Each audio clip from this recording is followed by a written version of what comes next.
I saw Ryan was on. Mm. So you know, I'm so far as I'm listening to you and your journey through this culture. I'm so impressed, right? I'm always impressed with all the artists we talk to. Uh, you know, somebody of my generation really, we didn't have the foresight that this is where we would end up, as a culture and as an art movement, and to be so far reaching, actually, right? It's I mean, uh, you're on the other side of the planet, and Hmm. that would inspire and produce such prolific work. And we've been reviewing some of the work that you've done from your early ages up until almost current times. But now I want to get into where you are with contemporary art, right? Because that's important. Right now, one of the things that we have a focus on at the museum actually is that we have a historical section and then we have a contemporary art section, right? That it lives in context to its own history. Because sometimes when you say, hey, I was a graffiti writer, people cringe, or maybe some Hmm. writers even cringe when they're called graffiti writers, Hmm. right? Hmm. But by now, there's a normalness to it, right? There's an acceptance to it. It's part of both you know, of course, the street culture, but also part of admittedly, the graphic design and commercial art space, and also the fine art space, Hmm. right? That wasn't anticipated. Well, I shouldn't say it wasn't anticipated because we were pushing that way anyway. I know I Hmm. was. And Hmm. so that said, as we start considering some of the things that you've been exploring in your work, I want to kind of delve into that and how you arrived at some of this work, right? Okay. And the portraits, right? We'll Hmm. start with the portraits, right? And you're coming into doing public portraits and the public engagements part of your work. Hmm. Tell me about this, and what was the impetus for this? Why go this route? It's funny because the very first portrait that I made was actually a self-portrait. I did it while I was on a residency in Miami, and it was shortly after a health incident that I had, because I had like basically one day I collapsed in the city and I was like paralyzed down one half of my body and I couldn't talk properly, and they thought I'd had a stroke. But it was actually like a blood vessel constricted in my right frontal lobe. And Wow. so fortunately it was like a passing thing. Like I was about 95% better within a couple of days, but that last 5% took, essentially like 2 or 3 years to come right. I just, little things, I was just exhausted, and I did the self-portrait painting while I was on this residency, called Thunderclap Headache, which is what they name, what I experienced is called a thunderclap headache. And I really loved the style that I kind of developed. Um, and I realized pretty quickly that if I wanted to apply it, I needed to apply it to painting other people, not just myself, because painting self-portraits is, a little, once in a while, you know what I mean? Not a whole career of it for me, So I started to look around my city and think about the people, you know, that lived there and how they got there. And I realized that, everybody has such an interesting story, and maybe a way to kind of like tell those stories was through the portraiture, and especially the stories around, you know, being a country like New Zealand, where it's kind of like, unless you're indigenous, um, you've come from somewhere else. And how people kind of got to be there always fascinated me. I loved it. And it was just such an easy way to kind of like meet people and talk to people and learn about people and make friends, which I'm a very social person. And graffiti has always been a very social thing for me, and it's something that I really thrived on in this kind of mural context too. Going to another city and striking up a conversation with someone random and shooting their portrait, and then you're bound to that person.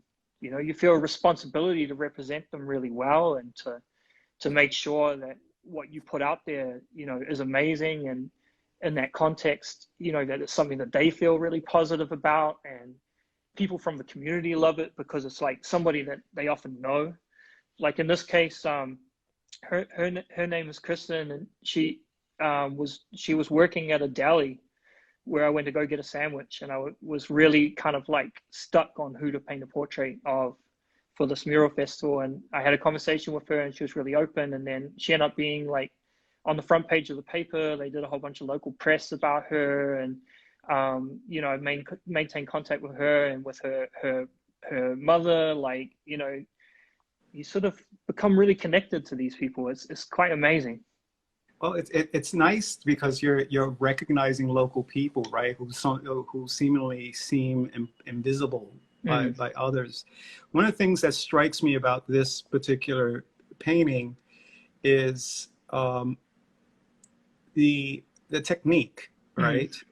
Or even what the technique suggests, right? It's almost like a bit of photography, screen printing, and spray paint. It's literally what it is. It's because it comes from, basically, I was thinking quite commercially at a time when I started developing that painting style, because I was thinking about a style that I could replicate in print, you know, and to do prints. And then I started painting on the back of glass, or plexiglass. So I used to like trace out the faces, like the white highlights from the faces from the photos that I would shoot, and like a waterborne enamel.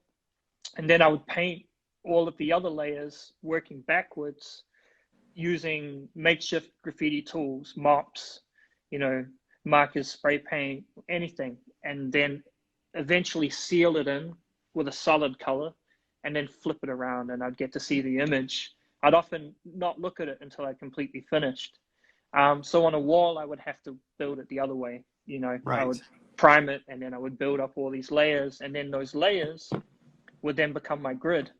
So I could superimpose on the face in Photoshop, and then, you know, I would have a perfect matte, which is, you know, it's a technique that, you know, the street artist from Melbourne, Roan, he had shown me that as a way of painting without having to rely on a projector or anything like that, and being able to work at scale. And So the white, this particular piece is without a projector. yeah, I've only ever projected like one or two of my really early murals, and pretty much I don't use a projector. Funnily enough, in a studio setting, sometimes I might rely on one a little more, Right. you know. But outdoors, you know, you've got enough room. You know, this one here, you know, that's painted all in brush. This mural, and well, this is a departure.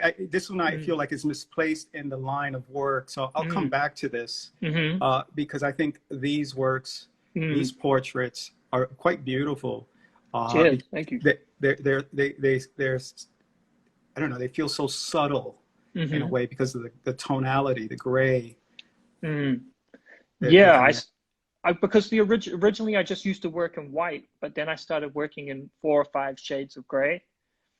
You know, same idea, but you can see here I'm starting to incorporate the torn textures, street textures, and this was very much like me riffing on my experience of living in New York City, and, you know, just walking around and exploring all the time. And, you know, obviously there's a lot of construction in New York all the time. And so there's these hoarding walls, which then get illegal bill posters like put on them all the time, which then have to get torn, you know, down or repainted by city, and you get these really nice layers of texture and everything, you know. And like Jose Parla, like I seen in his more recent work, he's kind of using that a little bit more. And I liked, obviously I got put into like, you know, like Jacques Villiclay's work, you know, or Mimo Rotella and people like that. And I was like, it's been a thing that people have kind of riffed on since, you know, the 30s or 40s. And it's really nice because I think of it as kind of like a mass portrait. You know, you're looking at the kind of movement of a city, which is kind of like relates back to graffiti, what graffiti is, you know. It's a recording, you know, of human movement in space, you know. And so that's why my thinking started to kind of change. Started thinking that I don't necessarily always need to put one face, you know, as you know, that I can take that face away and I can have fragments of many faces, and, you know, the remnants of kind of like the latest movie or the latest perfume, or, you know, anything. So, you know. Right, which leads us to this series, right? It's the fragmentation, right? and it's quite dynamic. It's interesting because is this on canvas? No, so that's one of the works that's painted on plexiglass, similar to this one behind me, which was, you know, from the same series. So you can see the kind of reflective nature of it. These were works that were painted for a show that I did at Nolan Gallery in Los Angeles. So I think that would have been maybe 2014, that body of work. And yeah, I was, you know, I really enjoyed that phase. They were really fun to paint. I was just saying to my wife last night just how much joy I got from these, because they were actually like strangely fast to make. Like that one there being probably one of my all-time favorite paintings I ever made. Of my Why good, so? you know, like everything about it. I love the fabric. I love the entire process of making those works, because it was quite collaborative with the model, who's my friend Stelly, from Sydney. She's a Fijian artist, like she's a performing artist, and just a really, really cool person. I love the colors, because the colors just hit on that one. But yeah, I really actually enjoyed painting the fabric, you know, the head wrap.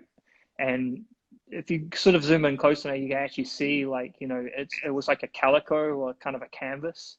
So I replicated all that texture, Yeah. but it was fast, you know, like, probably my crewmate Trav could probably attest that, because he was there. We were sharing a space above the Seventh Letter store, just temporarily, like, you know, Eclipse let us paint there. And I worked on these on the floor. I just had them laid down on the floor, and lay on my belly, and literally painted all of the white onto these. And it would take me like 3 or 4 days to do the white, and then like a day just to kind of put on all the color. And I made an entire body of work in a month. And you know, it was a very cohesive body, because I used the same model for every Yeah, painting. that's one of the things I wanted to point out, because you know, artists sometimes jump from trend to trend and don't take time to develop a cohesive narrative in terms of work and process. And it's and I understand that, you know, I get it, but as an artist who has series of thoughts that are running 20, 30 years deep now, I appreciate that in an artist's work, right? That they exhaust an idea, a process, and that ultimately may lead them to the next one. And it's something that I do see in terms of how your work has been developing over the years, that one thing feeds like so perfectly into the next. But if you aren't following what I'm up to, and you haven't been paying attention for a while, they can look like pretty dramatic leaps. But for me, there's always a conversation, you know, and the way that I do that is by working in iterations. You know, I go really feverishly into making a lot of studies on an idea.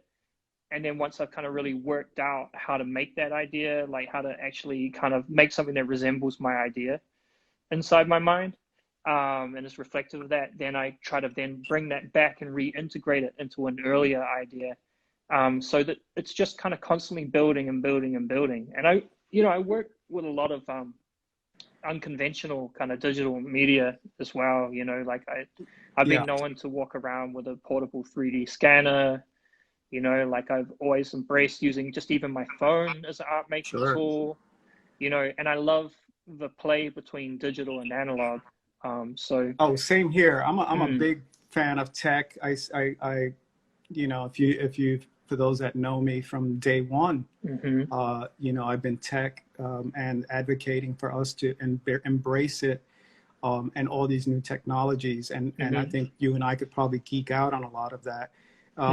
But what I wanted to say about this in terms of the work is that, you know, what's wonderful is that if you really, to find out where you go from here, is you got to look at the macro, right? Because that really tells everything in terms of the subconscious and where you go next with your painting.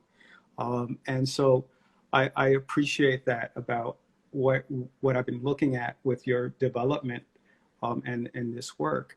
And also that, you know, I'm of the mindset that if 1 year to the next, you're doing the same kind of work, and not deviating as much, you haven't learned anything from your work. Mm-hmm.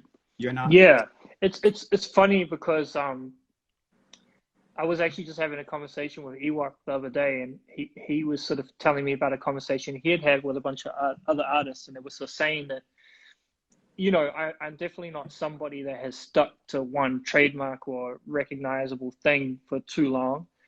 He said the thing that sort of he found interesting was that I seem to have kind of had about 5 or 6 really fully realized, not, styles in a way. And I said, well, it's funny, because I realize that sometimes the people can seem like that, but for me, all my work is definitely in conversation. Being an artist is literally, it's a really self-indulgent thing because you get to just open a door and step through it and just see where you go. You know what I mean? It's like literally going for a long walk and, you're just absorbing. Or in your case, stepping into the matrix. Yeah, yeah, And, maybe, And no, this fascinates me because when I saw this painting, it reminded me of something. Now I'm going to date myself, going back to Kai's fractals, old plugins from back in the day, right? I used to love those programs that would fractalize. Yeah, me too.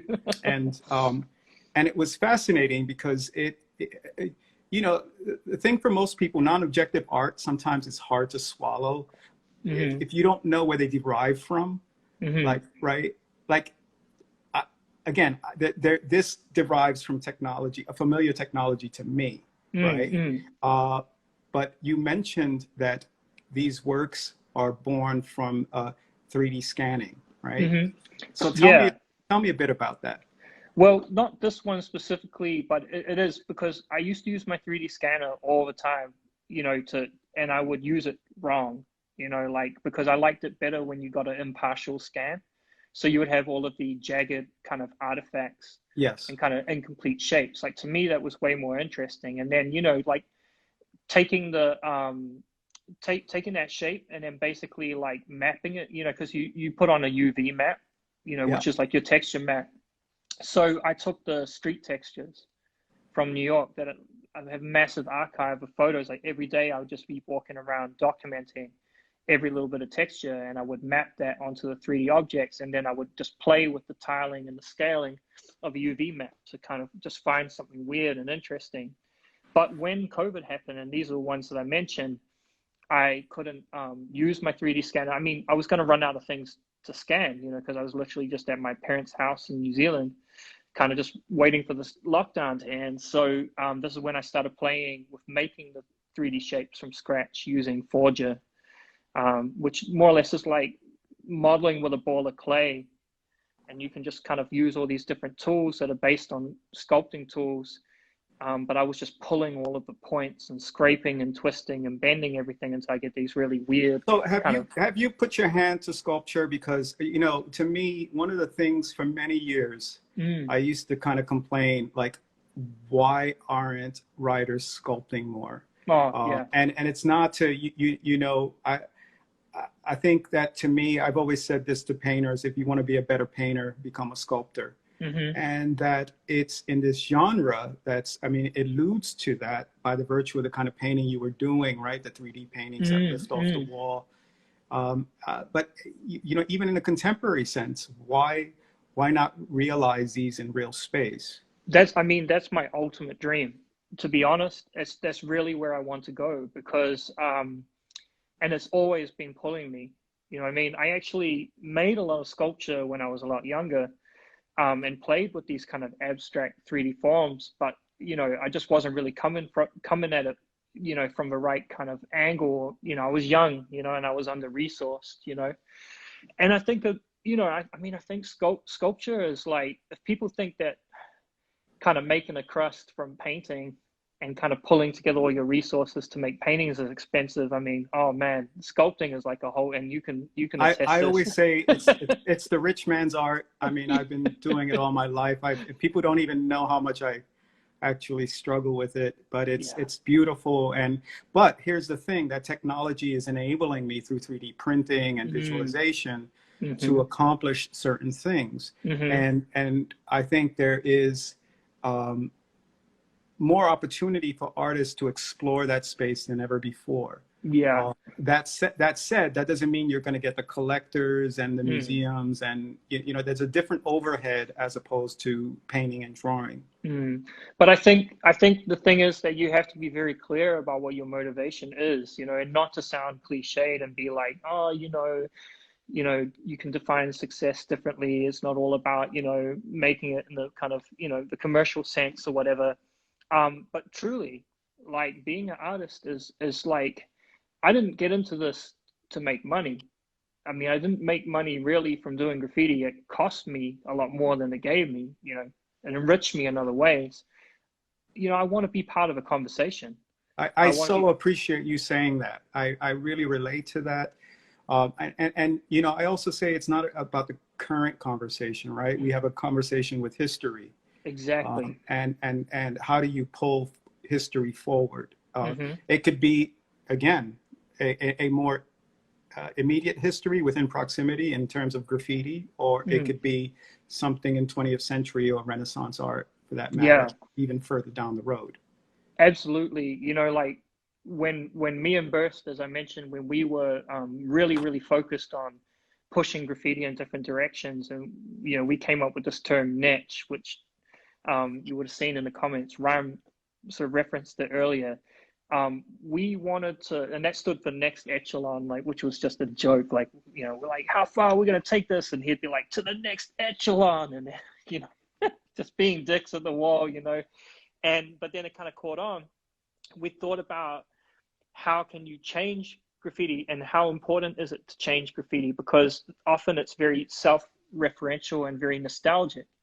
I've lost count of the amount of people who are just trying to replicate something that like Blade perfected a long time ago. You know what I mean? And it's like I get it, I get the homage, but it's not necessary for us to constantly just be kind of like self-referencing all the time. It's like kind of almost Well, cannibalistic. let me pause you there, because I Mm, think there's something important in that, because that self-referencing, again, points back to a history that younger writers start clinging to, and mm, start researching. Yeah, there's a redundancy, so to speak, in terms of letter writing to some mm, extent, but I think we're beyond that. I think the work that you were showing us earlier, the letter writing, the paintings now, the style writing is actually more painting sometimes than the formal structure that we used to have, so to mm, speak. The outline and then the mm, filling. It's very mechanical that way. mm, Some of the work you've expressed it's really about the act of painting, mm, which I like. But yeah, I think that's one thing that I do appreciate about some of this nostalgia. But mm. again, there's those of us who are like you, who are older and more progressive. Um, yeah, you're setting up something for the next generation to inherit, which Mm. is a lot more sophisticated. Well, we wanted to bring a regionality back as well, which that sounds very nostalgic. So maybe I'm being a bit paradoxical, but like we wanted New Zealand to kind of stand out. We wanted Auckland to stand out. We wanted people to be like, oh, that's an Auckland style. Those are Auckland writers. Like we can tell. And something really magic has kind of happened with our local scene in New Zealand is because of the work that my peers and I kind of really put in into kind of doing that and pushing a really strong regionalistic style. How is that so? I mean, I wonder, because, and I'll have to look at it, because Mm. it seems like it's all blurred because of Instagram and Oh everything. yeah, it's So still the blurred. lines do get Yeah, blurred. it's still blurred, but it's like if you look at the next generation of guys that have come up, the next two generations of guys that came up in New Zealand, a lot of them are not actually Auckland based. Like a lot of them come from, up north in Whangarei, Yeah, or Rotorua, or Hamilton, like other cities around us, sure. and you can tell, especially the impact of like Burst's work. You know what I mean? And then when you look at Burst, you know, there's certain things that came from me and him riffing together, and things from, Sure. you know, from Fat One, like, you know, you can kind of see it, which is like, it's super cool. Like, as much as the internet has become a massive influence and kind of eroded that sort of regionalistic kind of flavor, I love that it's still kind of there in some way, you know. Cool. This painting here is one of the ones that are done with the 3D scanner. Yes, And then, I want to delve into this quickly because there's a lot to catch up with you on this next half hour. So yeah, so these paintings are fascinating to me because, again, you're enabling technology and its randomness to make the work. But of course, there's something, which parts of this are deliberate? Yeah, I mean, and it's also a mixture of analog and digital techniques. It's about 50-50, because I utilized UV flatbed printing, where you can print 5 colors. So you can print white over paint, you know. So there's layers that are paint, there's layers that are digital, like some of the gradients are just sort of realized like digitally. And then some stuff is then really heavily reworked with paint, but then there's really loose gestural painting in the background. And what are you 3D scanning? So, you know, from memory, that's a 3D scan of the side of Trav's house, and a plant and like a tap on the side of his house. Like, I'm pretty sure. I can't remember, but it could be one of the ones from, because it would depend on the title, because some of them were scanned in different parts of the world too, you know. Like I think this one here, you know, like I might have scanned, I think I scanned something in Highland Park for this one. But some of them were scans from abandoned buildings in Shanghai. These newer ones here, these are a lot of fun. Yeah, let's get into this series because this was very interesting to me.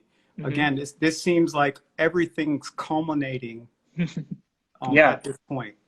That's where it's going. This stuff is done like with a mixture of just flatbed print, inkjet printing in layers, and then over printing, painting over the top of that, then printing over the top, and allowing all of the kind of weird overlaps of color to occur, and then coming back through and finishing it all with paint.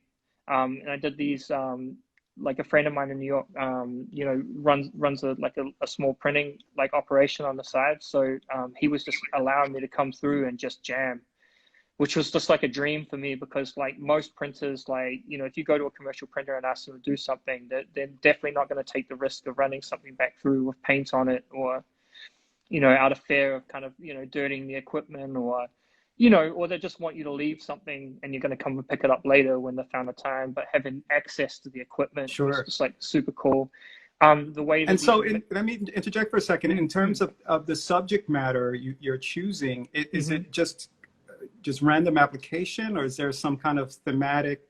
Oh, okay. So these come from my archive of street textures from like walking around New York City, and then I take them onto the iPad and glitch them out with this app called Destroy Pics. It's like this awesome like sort of yeah, I'm familiar with that. Yeah, it's really cool. And then I'd take them in Photoshop, and I'd cut those into kind of weird shapes, kind of anticipating that I'm going to collage them through print. So then I'll just print a section like an irregular section onto the paper, and then spray paint, you know, add some layers of paint, and then basically come up with another shape, like look at it and assess and be, okay, it kind of needs another shape to overlap here or whatever. And then I'll run it back through the printer again with a new shape, and just repeat the process like 5-6 times. And the imagery, you know, it all comes from, I mean, advertising, basically torn posters. Yeah. But what I love about that is you get this little window into kind of like, you know, the world at that moment, you know, whether it's like, I don't know, some soft drink brand, or the latest Supreme poster, or, you know, for a ballet, or, you know, like a perfume. But it's commerce, you know, which is a really big part of kind of like commerce has really shaped our urban environment a lot, you know, from billboards to posters, you know, the fronts of shops and retail spaces.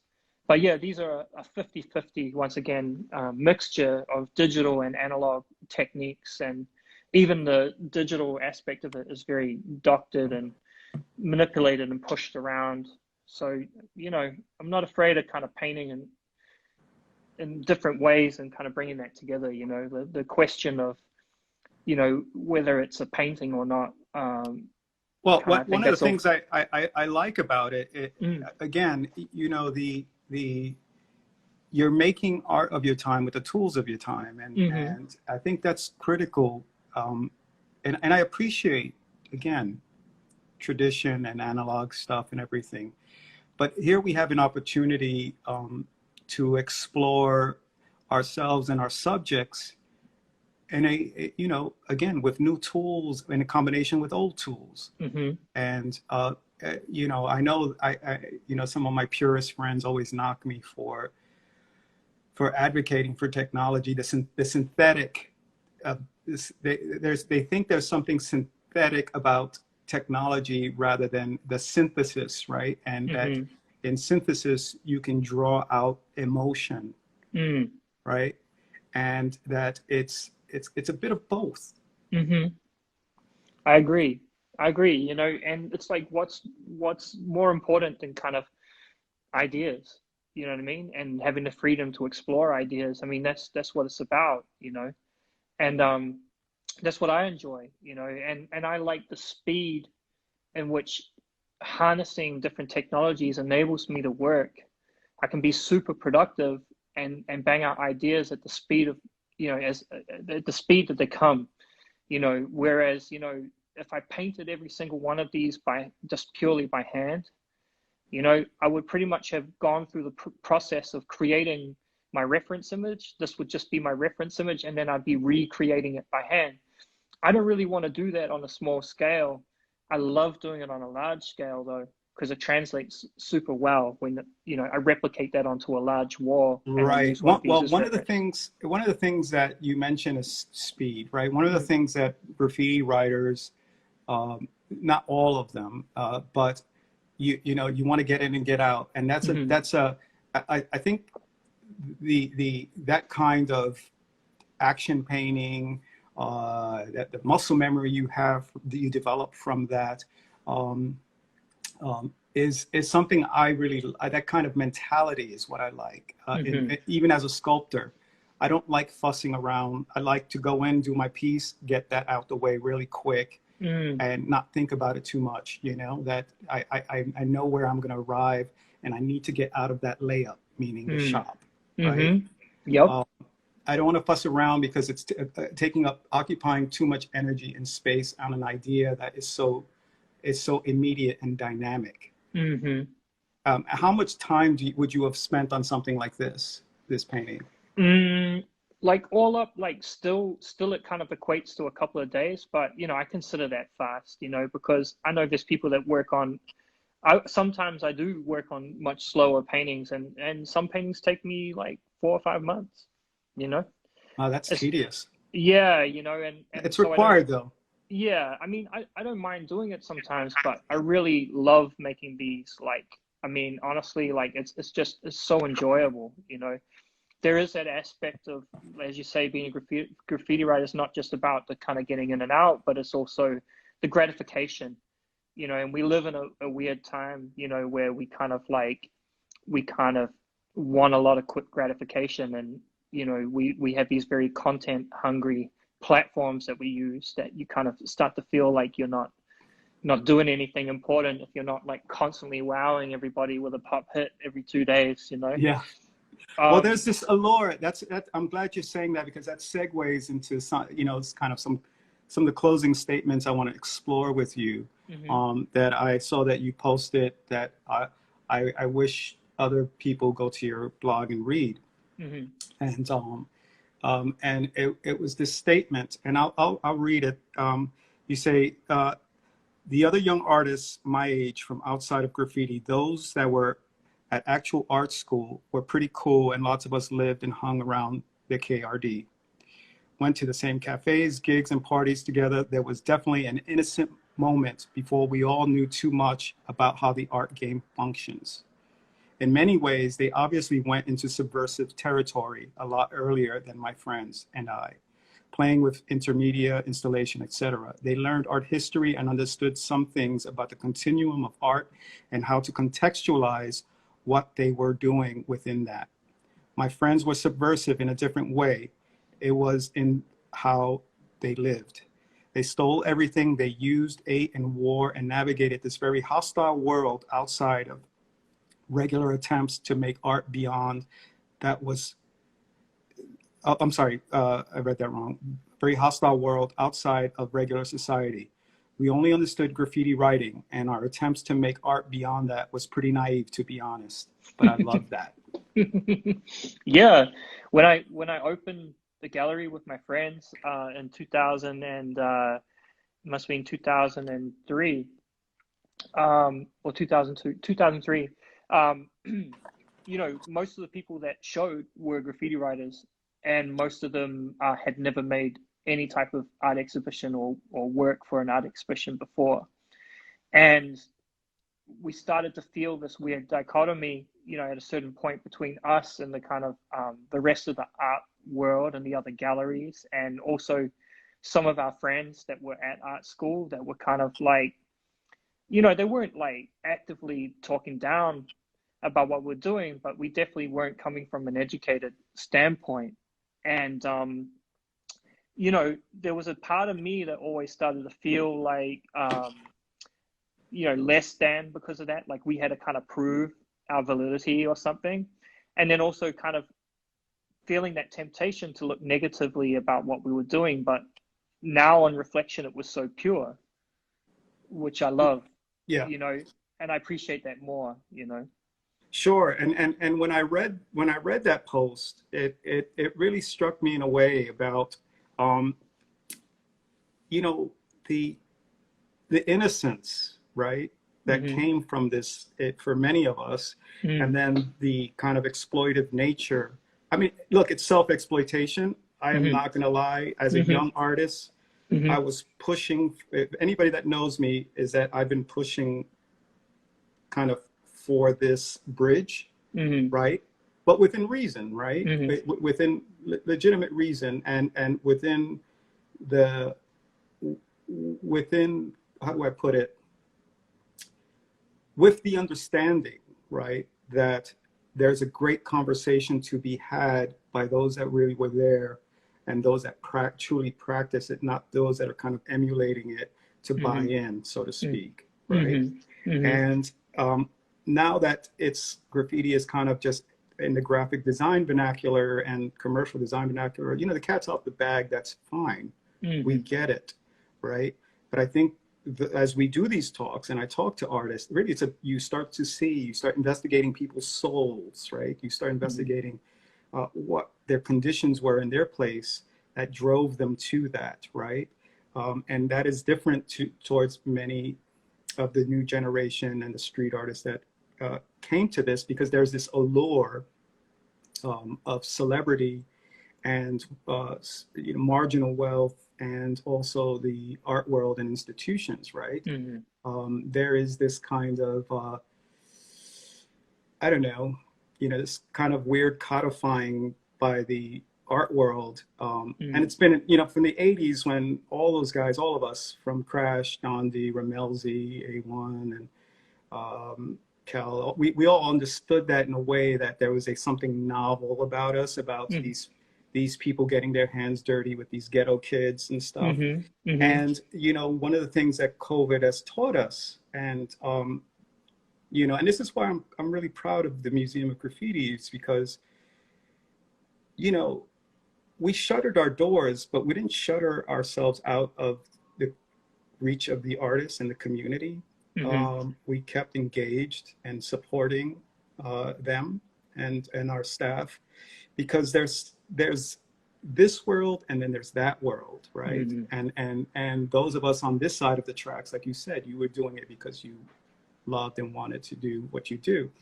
There's this other portion of this, of the post, which I'll read, Mm-hmm. which I also really appreciated. And you say, in the traditional art world, um, this is bad because it's an industry that thrives on its lack of transparencies. Dealers need to create a veneer of mystique around an artist and manage their work's perceived scarcity. Artists with artists with everything all out on show, including every misstep, every price, every unsold work, are a bit of a disaster for them to handle. I personally have laid it all out to sea, and although it's meant a lot of dealer galleries, I'm sorry, this is so small. Yeah, sorry. Although it's meant a lot of dealer galleries won't touch me, I'm pretty happy where I've landed.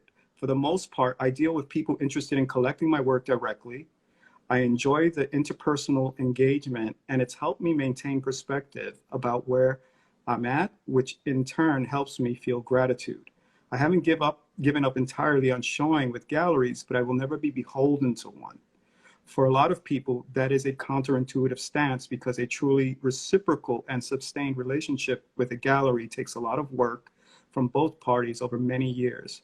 I've tried to make that happen, and it just hasn't ever worked for me personally. Having autonomy has proved over and over to be a better fit. Hmm. Boom. And yeah, and I stand by that. Mic I drop. yeah, I feel really strongly about that because it took me a long time to realize that's why I was on the fringes and outside Yeah. of the gallery world at large, was not because I have a lack of talent. It was because I have a very long history doing things myself and within my own kind of context and world. And there are people that 100% understand that, and they've just been there for me. Right. So I'm not validated. I'm not validated in the way that perhaps, part of me wants to be, but at the same time, I'm not beholden to anyone, because every time I've entered into a gallery relationship, there's a strange type of trust that you got to build, but that it's kind of flimsy because that trust and loyalty is only there as long as I'm really making them money, Right. and It's almost like you can't, again, and this is what I've learned about this as well, to your point. It's like you can't rely on them for your legacy. mm-hmm, As we've been surveying you today, right, we are understanding you in the canon of our history, right? You are cemented in a canon of our history already, mm-hmm, by default of the culture and genre you come from, right? mm-hmm, mm-hmm, And for some, that's enough. For others, there's not, right? And there's mm-hmm, something to be said, and I've said this before um, about even my relationship with galleries and institutions and why I show or don't show, and that there was something just very uncomfortable which you laid out, which touched me, because it's something that I felt for and argued about for a very long time, about institutions, about wanting to be um, in them, and then and eventually, I think it was last year, MoMA got some of my work in their permanent collection, and there was this underwhelming feeling, like, yeah, it's in there, but will it be shown, right? mm-hmm, Does that really matter? And then all mm-hmm, of a sudden, oh, okay, well, fuck that.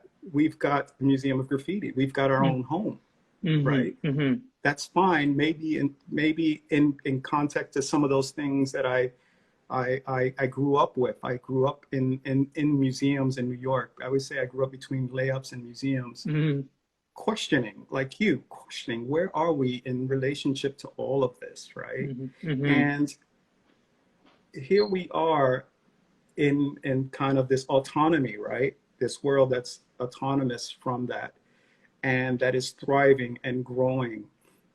And subsequently, it's the largest art movement we've ever recorded, mm-hmm, and know of. mm-hmm. And so there's some satisfaction in that. How we navigate our, let's say, our financial gain from our craft is a whole nother story, right? Mm-hmm. Mm-hmm. And as you pointed out, it's within that ecosystem that we are creating at the moment, that you've been creating, let's just say. Mm-hmm. Um, Given that COVID has affected you and your work in this way, in terms of the opportunities, where are you, where do you navigate that? Where do you Mm-hmm. point your ship Mm. to? I mean, I've been through many phases of thought during this time because it's been a long time to think. it's been time to think that I haven't had, you know, for a while. You know, I've had to get back to some real basic kind of things in life. You know what I mean? I started to realize the importance of, you know, just exercising regularly and cooking for myself every day, and, you know, spending a lot of time with my family and loved ones, and just the kind of simple things, you know what I mean? Yeah. So I feel this immense gratitude for what we've been through. And I say that because we're all going through it, you know what I mean? And as an artist, you know, I mean, I literally just got transported from one environment to another, the most contrasting. Like, I literally, when COVID hit, I was living in New York City. I was content. I loved it. I loved it there. I was like, it was so hard to settle there and to relocate there. It's such a like unforgiving place in so many ways. Yeah. You know, but I finally found my groove, and I was like really happy, and I was making work, and things were just like going good. And from my point of view, I was like, yeah, I'm just like gonna stay here. This is great. Like, I could live here forever, you know. And then COVID happened, and then I wound up stuck in New Zealand, and then it was like pretty apparent that we weren't going to be able to survive in New York anymore. And so, you know, we gave notice, and we put our stuff in a truck, and now I live in San Jose, up in the hills. And do you know what I see every day? I see deer, I see like falcons and hawks, I see snakes, I see coyote. I hear coyotes killing animals outside. The same You know, shit you see in the art world. yeah, you know what I mean? Like, it's like I couldn't even forecast this is what my life would look like all of a sudden. It's completely changed, Yeah. you know what I mean? Yeah. And so my inspirations have had to change, you know, because New York being such a dynamic city, No. you just, you know, you just can't help but be infected by New York, you know, not to use the kind of, you know, like the whole COVID kind of analogy, but I was infected by that city every day. You know, I dreamed, you know, of going to that city one day, never thought I would ever live there. And when I wound up there, I mean, how can you not be charmed by the place? It's a very special place. People are very amazing. They're Yeah. very vigilant, you know, vocal. They stick up for each other. I think in a lot of ways, they have a better sense of community than a lot of people living in smaller places. You know, I would say so. I mean, I'm here. I've been living in Miami for a year. We're coming up on our year anniversary here at the museum. I haven't been back home, and I call it home still, even though it's a as you describe it, it's true. And I mean, it's again, from what I hear from my friends, it's kind of a shell of itself in some ways, but not in spirit. Right? New Yorkers are built a certain way, built a certain way, so I get it. But I know that in the last 20 years or so, if not 25 years, there was a dramatic shift in how community was built, right? And it lost that energy, or let's just say, yes, it lost that energy. It kind of changed. And that said, you know, the romance of New York really is, it's changed, and in that, depending on where you stood, whether it was the romance of the 2000s, 90s, 80s, or 70s, COVID has transformed that. And still, there's something romantic in that, and how New York responded to COVID, right? How it responded to Black Lives Matter, how it responded to all these kind of civil issues. New York rose up, and I love that about my city.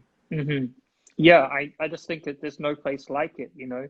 But it's just amazing because, you know, the United States is a like I said, it's a place I have a very challenging relationship with every day. You know, there are fundamental kind of attitudes that are prevalent in the United States that are very different to where I come from, you know, and that I come from a very collectivist kind of society. That's the thing about growing up around, you know, Pacifica people, you know, Maori and Samoan and Tongan, all these people, you know, that I've grown up around. You know, everyone pools their resources all the time. Everybody comes together. Everything is thought of kind of really collectively, you know. And then, you know, graffiti being such an American art form, and so kind of like completely, it's indigenous, you know, it's endemic to New York City, and you can see that spirit, but it's a spirit of, you know, strong individuality, You know what I mean? Um, but New York City also has, you know, like I say, to me, it had a community vibe. You know what I mean? It felt like sometimes you were living in a really small place. Like I got to know everyone in my neighborhood, and all at the bodega, you know, the bodega guy knows me, and you know where I go get my Yeah, bagel, you know. there's an accessibility, and to our benefit, we have, you know, the largest transit system, you know, Mm, to make that happen. mm. So, Which is amazing. Which is an amazing thing. Aside from its connection to graffiti, it's like you know, it's a rickety old system, you know, that kind of shouldn't work and sometimes doesn't work, but it does. It moves millions of people a day. You know what I mean? It's the lifeline, it's the arteries, you know what I mean? And it's I mean, honestly, it was magic. It's like time travel. It's like going in a portal. You go down and you're completely unconscious of what's up above you. And you're in one area when you go in, and you come out and it's like a completely different world where you oh yeah, step out. it's a movie you can't script, you Yeah, know, and it's entertaining. it is. So ask you, we're gonna wrap this up. I really want to tell you that I enjoyed having this conversation with you, and exploring your work and your thoughts. And I look forward to what's ahead of you. And so on behalf of the Museum of Graffiti, our crew, our staff, our friends, our viewers, thank you for the time you've given us.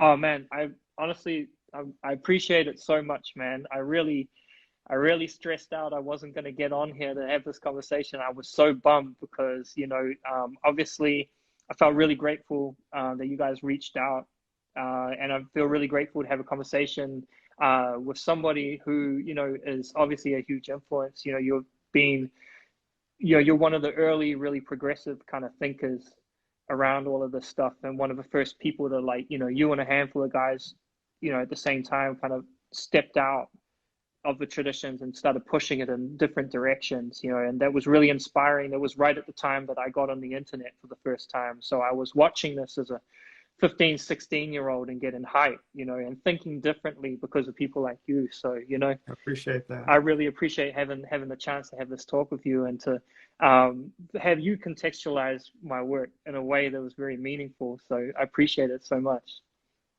Thank you, my friend. You are one piece of a big puzzle, and you know, without it, you can't tell the story. That's why we do these art talks. No, it's awesome, man. It's a really great thing you guys are doing. Stay blessed. Hey, have a safe and happy Thanksgiving. Yes, to I you know that's too. not in your tradition, No, no, it's still a weird so thing for me, but you know, we'll do our best. You know, I don't eat turkey, so there it is. All right, be well, my friend. you too. Take care.